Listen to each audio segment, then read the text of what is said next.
Cette semaine, j'ai sorti une vidéo sur comment prendre vos photos de soirée en intérieur, notamment pour vos fêtes de fin d'année qui arrivent. Du coup, cette vidéo, c'est une sorte de petite suite avec quelques conseils supplémentaires très intéressants. Allez, en avant, Guingamp.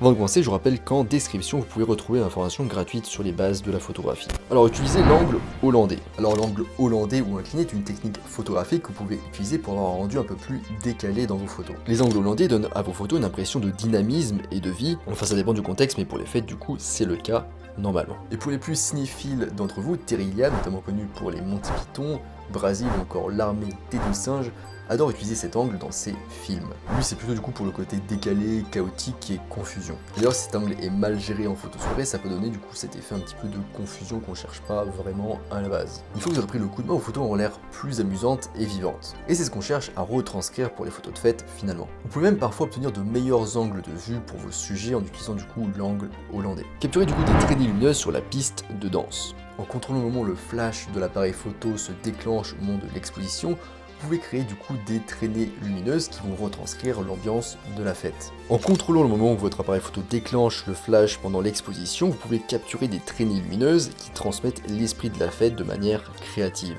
Du coup, cette technique, ce qu'on appelle le flash à synchronisation lente. J'ai notamment du coup fait une vidéo cette semaine à ce sujet. Tout ce que vous avez à faire du coup, c'est d'utiliser un temps de pause égal à 1 seconde par exemple, en mode priorité au temps de pause ou en mode manuel, et de choisir du coup le mode de synchronisation premier rideau ou second rideau dans le menu dédié sur votre appareil photo. Pour les plus intéressés, du coup, je vous invite à aller voir la vidéo que je vous laisse en annotation par là ou en description. Ça commence avant et ça finit après.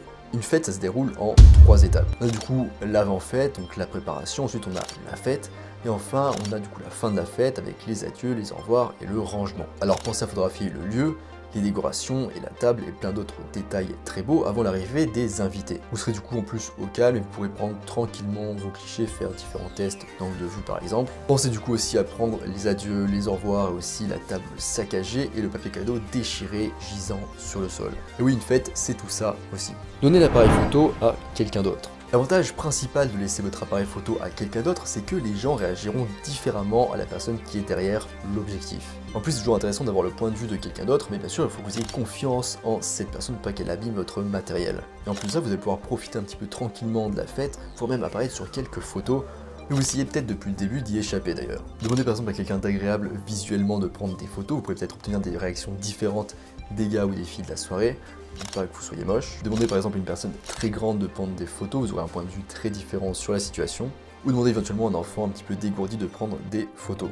Peut-être que vous ferez naître en lui d'ailleurs une vocation.